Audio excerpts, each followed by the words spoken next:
Bugun sizlar bilan oson, lekin chiroyli perxod qilishni o'rganamiz. Ketdik. Birinchi bo'lib hamma kadrlarda faqatgina to'g'riga qarab yurib boramiz, qo'llar qaltiramagan holatda. Keyin esa kadrlarni CapCut ilojasiga tashab, skoroustni bosamiz. Krivayani tanlab, pользовательскийni tanlaymiz-da va ikkita nuqtani o'chirib, xuddi men ko'rsatgandek ikkita chekani tepaga ko'tarib qo'yamiz.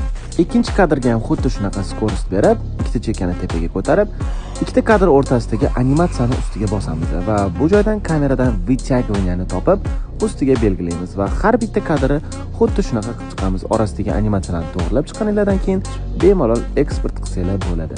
Va CapCutdan yana xuddi shu kadrni ochib, ustiga razmetiya beramiz. Razmetiyani tanlab, ikkalasini 50 ga atrofida qo'yib, eksport qilsanglar videolar tayyor.